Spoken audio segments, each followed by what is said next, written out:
1951 को पारित किया था भारत की संविधान सभा में। यह भारतीय constitution 51 article regarding international peace and security. They also enacted the idea of graceful relations with mutual respect among nations and respect for international law and treaties.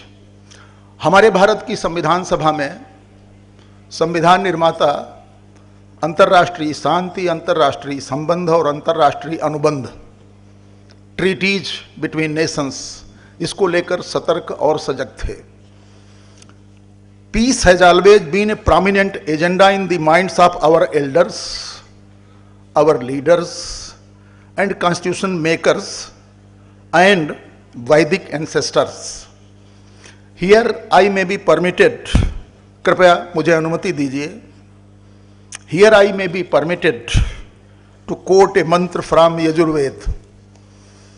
In Yajurveda, they requested that there may be peace in space and the sphere beyond the space, that the peace may prevail on the earth, waters, rivers may be peaceful, all the trees may have the peace dawned upon them, cosmos are in the state of single and one existence. The Rishi of Rigveda observed in Purush Sukta that whatever has so far transpired in the nature and whatever is occurring today, along with whatever may happen in the future by virtue of treaty, universe means united poems. In Bharat, we have a concept called Brahma.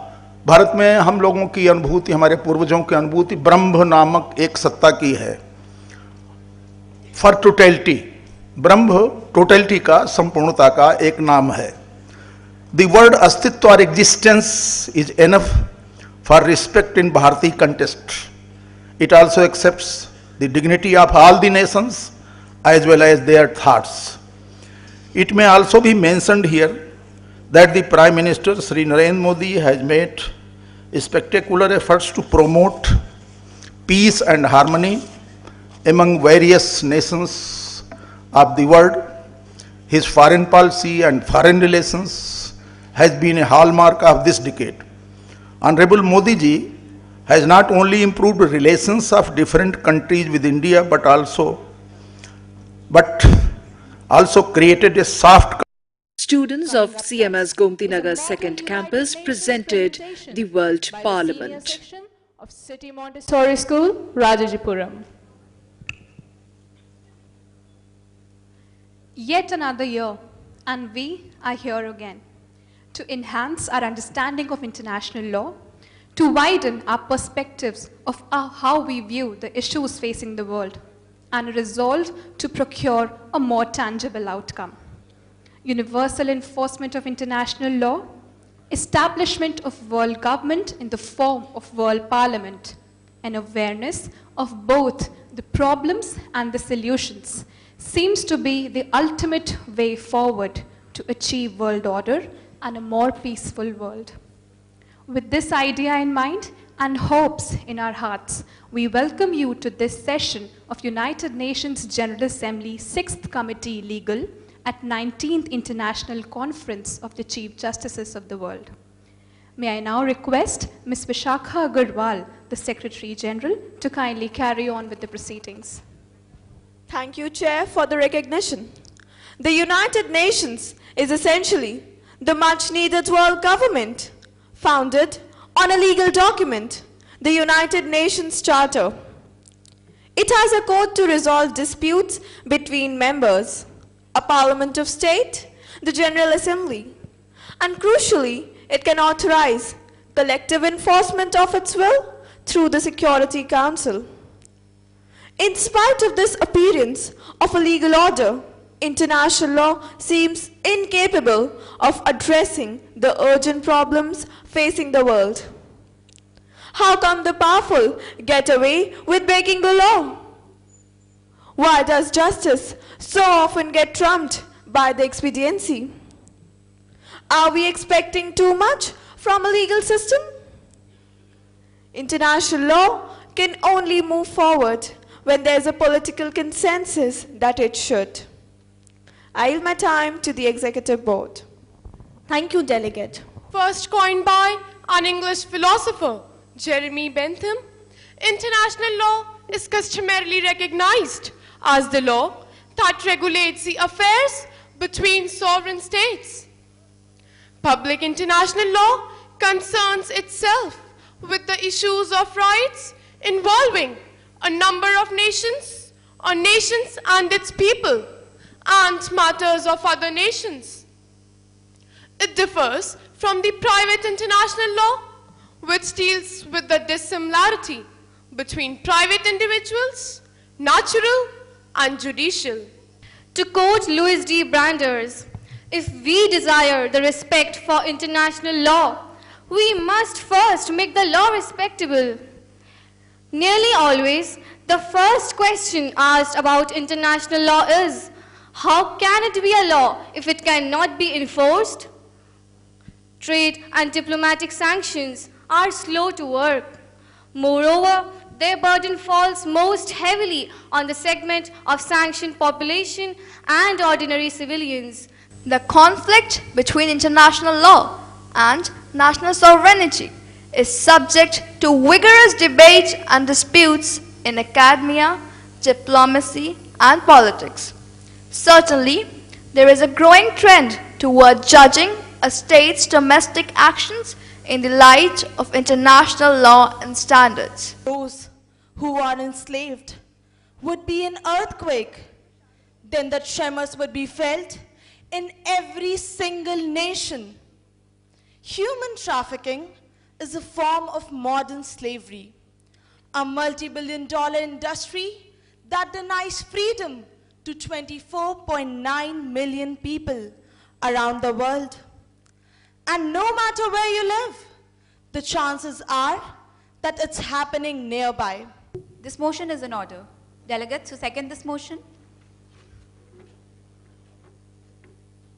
Any oppositions? Seeing none, this motion clearly passes. With the powers vested in me as the Secretary General of this session of the Model United Nations at the 19th International Conference of the Chief Justices of the World, I, Vishakha Agrawal, declare the Model United Nations Conference closed.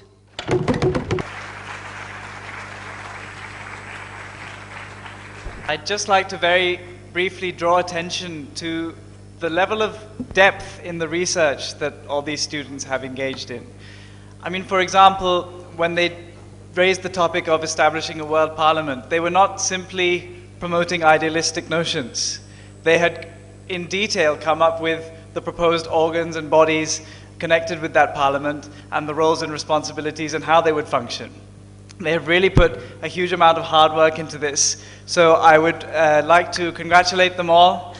Honorable Mr. Justice A.P. Mishra, former Judge of Supreme Court of India and the Chairman of the Reception Committee of the conference, in his welcome address of the inaugural session, said, "Today, you call upon to consider this, that unless either there is a modification in the United Nations Charter to infuse that power of international law, unless we either modify the UN charters to bring the result which is very basic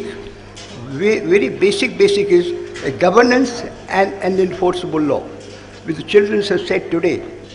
And unless if that is not done, today you also heard, each of the country great leaders said world parliament and world enforceable law is the foundation.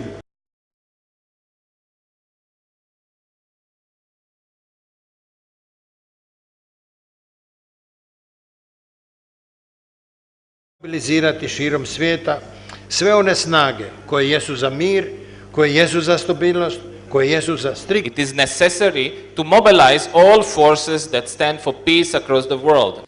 His Excellency Mr. Galema Motlanthe, President of the Republic of South Africa from 2008 till 2009, said our nations must respect international law in the interest of universal justice and peace. Across the globe, children from poor countries and communities are exposed to the risk of child abuse, prostitution, drugs, and human trafficking. These acts are often coordinated by sophisticated cartels that profit from the pain of children. The Right Honourable Helena Ann Kennedy, Baroness Kennedy of the Shores from Great Britain, threw light on Universal Declaration of Human Rights. What we've all learned in history is that one of the problems with power is it's very seductive. It can turn people into something other than the way that we knew them before. Power corrupts, and the great saying goes, an absolute power corrupts absolutely. And we like to think that in democracies, of course, there isn't that absolute power. There are checks and balances. And one of those checks is an independent judiciary. But that does mean that politicians have to respect that and not try to choose judges according to their likes and dislikes. It means that they shouldn't be attacking the judiciary because they don't like decisions that the judiciary make. And so it's really important that we protect that element in our society of the independent judiciary. His Excellency Justice Adel Omar Sharif, President, Supreme Constitutional Court of Egypt, said national judiciary should evolve international thinking for a more humane global society.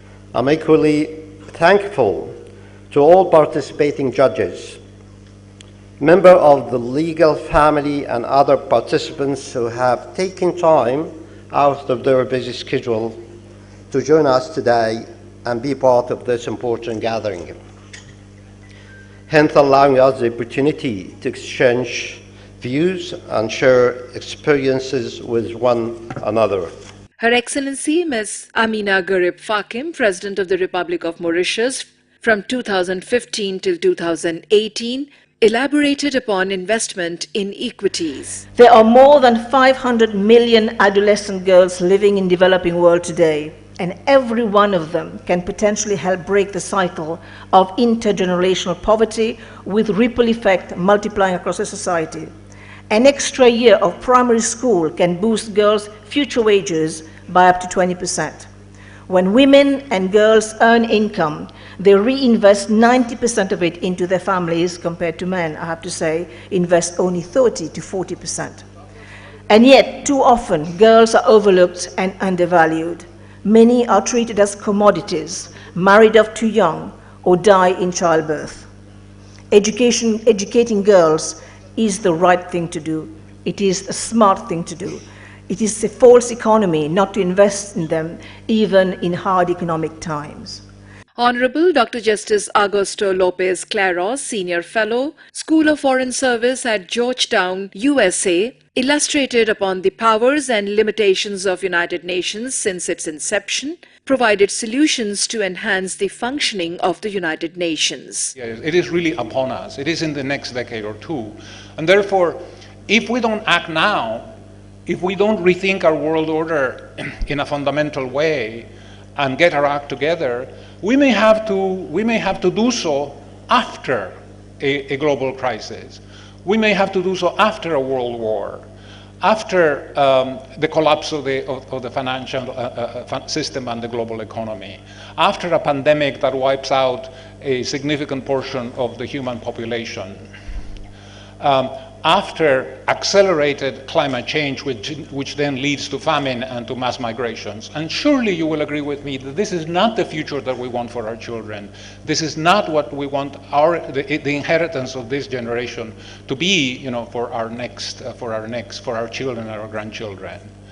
So if I have spoken with some emotion, but hopefully also with some reason, it is because I feel very strongly that we are entering this critical period where we need to begin to take concerted actions. Let's do this in a spirit of consultation and not under the force of adverse circumstances as a result of crisis which will come upon us. That will be very costly and will lead to a great deal of human suffering, and our children deserve better than that. And I think that the responsibility that we have for the next generation is particularly visible today with so many young people with us. Thank you very much.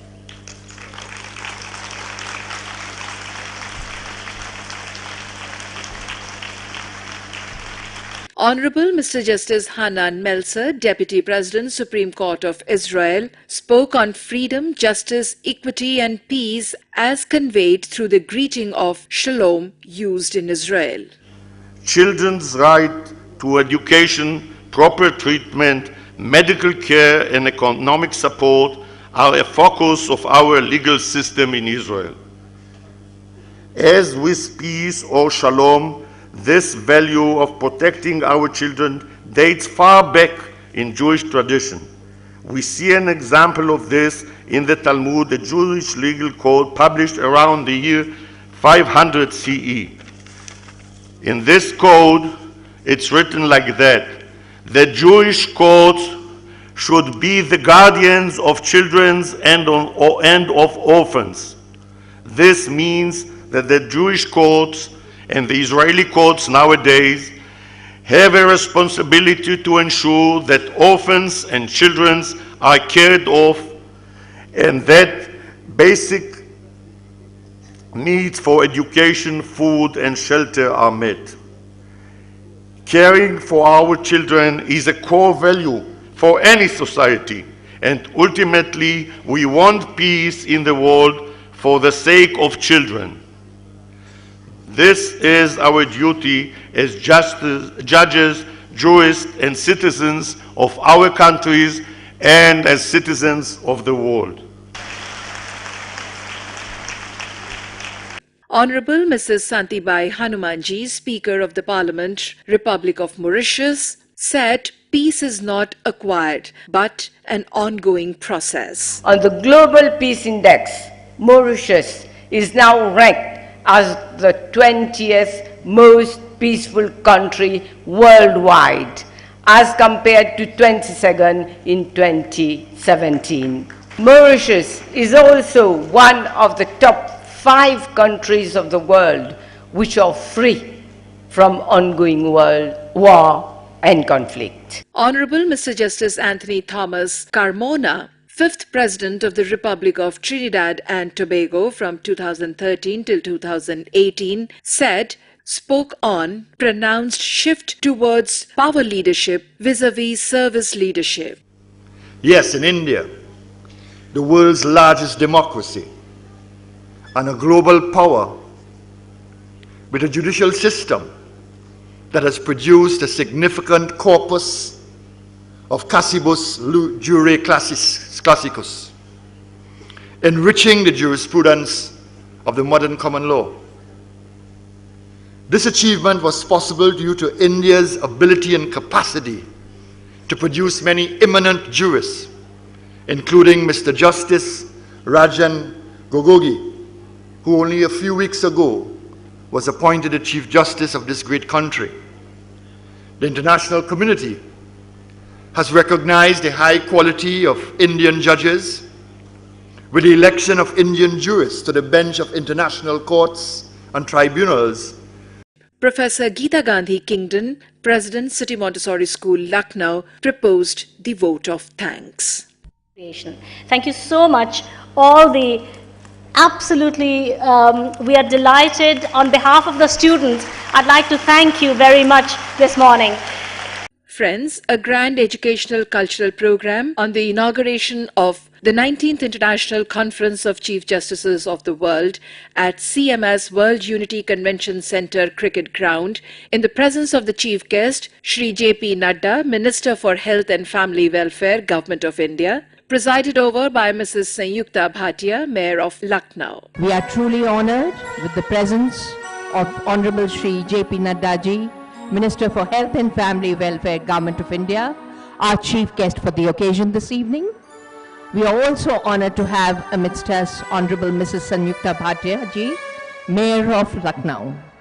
A very warm welcome to all the eminent guests, the representatives from among the 71 countries across the globe participating in the 19th International Conference of Chief Justices of the World. all religions stress and emphasize on the importance of Lord, the Creator.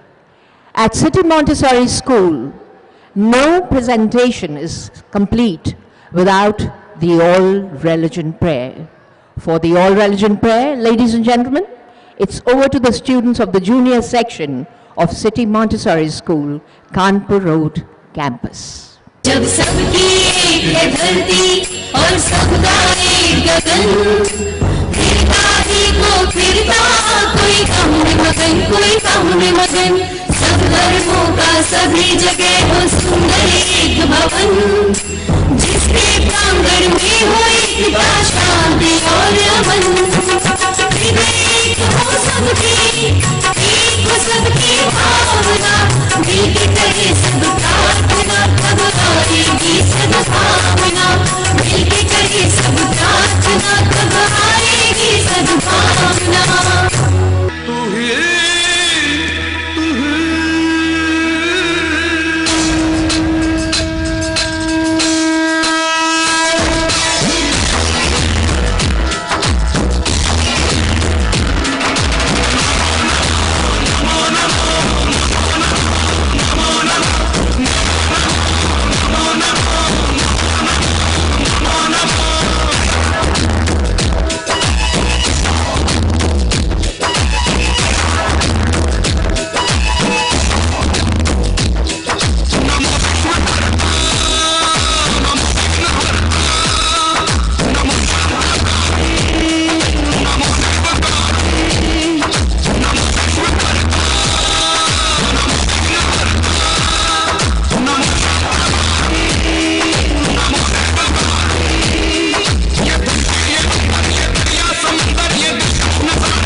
I feel great pleasure in extending a warm welcome to you all on behalf of City Montessori School at this momentous occasion when we have assembled here to promote unity of the world. When I look around, I feel immense joy and happiness to see the great statesmen and advocates of world peace who have dedicated themselves to the cause of justice. It is very clear that the distinguished personalities present here have a common aim of united mankind, and thus I am inclined to say that this conference has sounded the bugle to usher a new era of world unity. Of City Montessori School education to endorse the sentiment of the 19th International Conference of the Chief Justices of the World, wherein they want to spell aloud with a sense of involvement and participation the need for a happy planet, the need for a united world. And the celebrity drummers, ladies and gentlemen, is now to be followed by the emerald trumpets. You have the emerald trumpets walking in, a set of 135 children, their bandmaster Mr. Kishan, and here they come, swaying and playing with all the joy and happiness possible, the rhythm and the melody, together hand in hand, their trumpets played by them along with the accompaniment of the drums. The emerald trumpets